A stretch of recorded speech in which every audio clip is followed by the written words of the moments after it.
Hey, what's up, everybody? My name is Steve. This is The Phantom Show.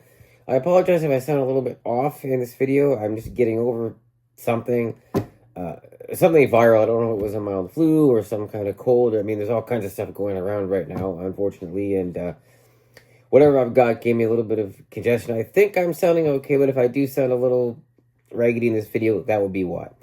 We're doing a pop culture roundup today. Just got a few things to talk to you guys about, and then a few cool things to show you. And then we'll be done. So let's go ahead and kick it off. We have to start, unfortunately, with some sad news. There have been a couple of recent deaths in the world of entertainment that I would like to talk about. The first one is Michelle Trachtenberg, who recently died, aged 39. She was known for her role in Buffy the Vampire Slayer, as well as other things. She came up as a child star. She had a lot of challenges in her last few years with both her physical health and I think her mental health as well, though I'm not 100% sure about that.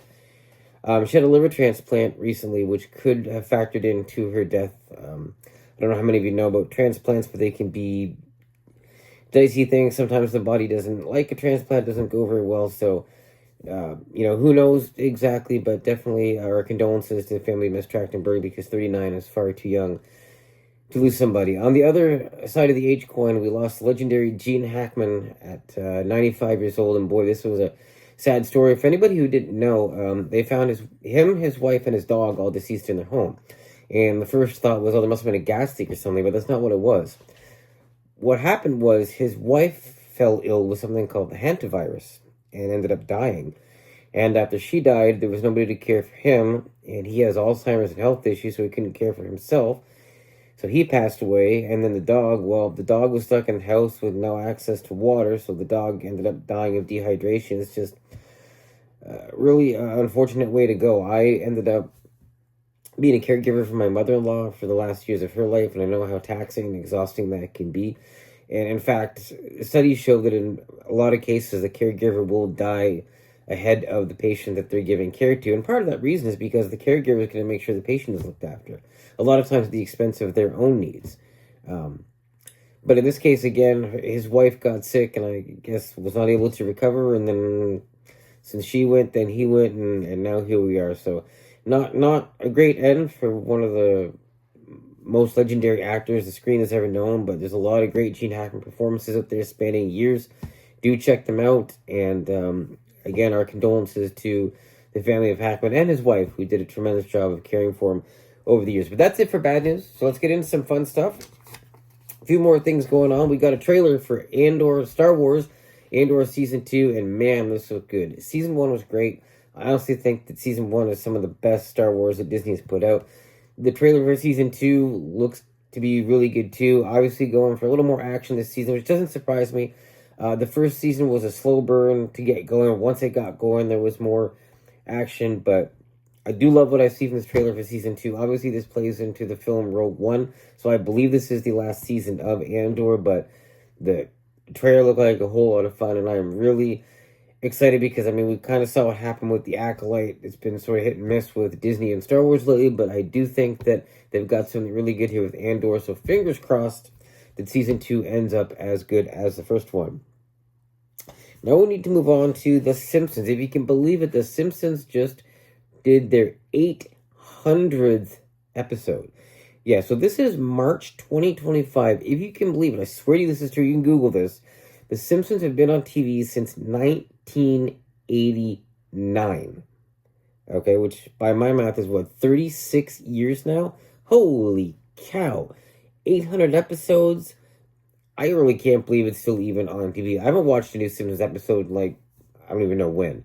But they're still around. They're still doing episodes. They've crossed 800. Who knows how long it's going to last. I take that back. I did watch some Simpsons a while back. There was a Simpsons, I think it was either a Christmas special. I think it was a Christmas special that I watched. And it was okay. But one thing I noticed, the voice actors sound quite a bit different now. Dan Castellaneta still really sounds like Homer. But some of the other supporting cast, they don't sound like the Simpsons I grew up with. And it's really different. There's still some funny bits, absolutely, but it's definitely not what it used to be. And Saturday Night Live recently celebrated their 50th anniversary. They debuted in 1975. Yeah, we're all getting old, people. If you can believe it, we're closing in on the 50th anniversary of a lot of pop culture touchstones, including Star Wars, including Back to the Future, including Indiana Jones, including Ghostbusters. So, yeah, the years are counting, things are growing, and I'm actually kind of excited to see what's going to be around for the Star Wars 50th anniversary celebrations in a couple of years. That'll be 2027, because I'm sure there's going to be plenty of big stuff out for that, and I'm very, very excited. On another note, you might be able to see the Stranger Things poster behind my TV there. I'm a big fan of Stranger Things. Millie Bobby Brown caught some flack this week because these photos came out of her. I think it's a premiere for something, and people were trashing her because of the way she looked. I'm like, really?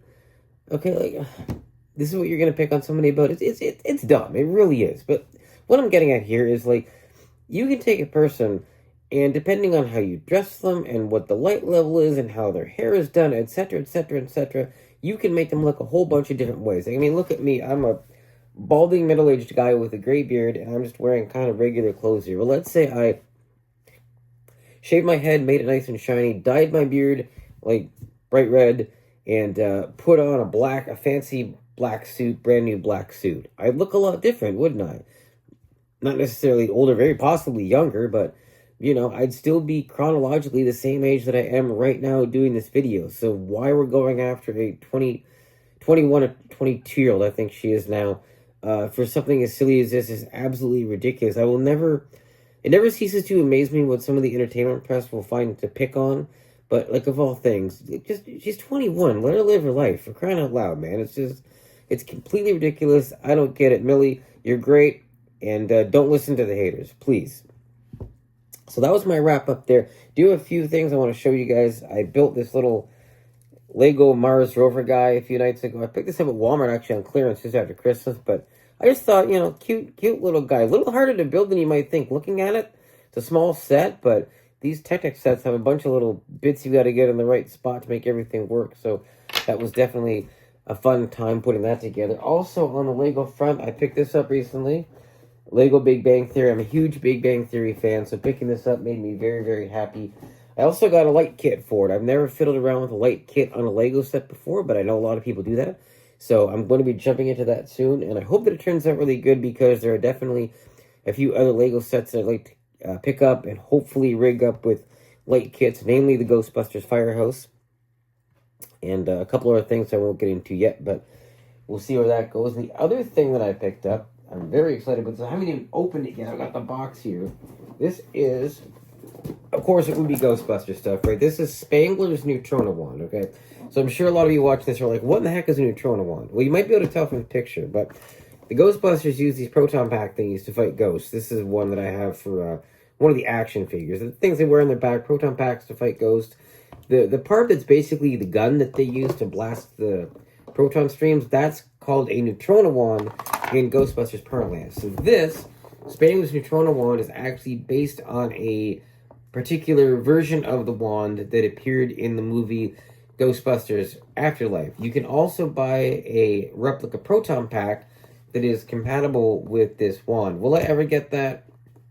Likely. But I was very happy to finally get this. I've had my eye on it for a while. I just haven't been able to find an opportunity to take care of it, but I did find one, and looking very forward to cracking that out of the box and getting it on display soon. So that's a bit of cool stuff. That's about all I have for right now. I'm sure I'll have more videos coming up soon. I did mention actually recently that I'm doing a video relating to the Batman villain, the Joker. It's still on the way, I promise. But I do have some cool stuff coming up, so please keep it right here. Thank you so much for supporting the channel, and I will see you back here real soon.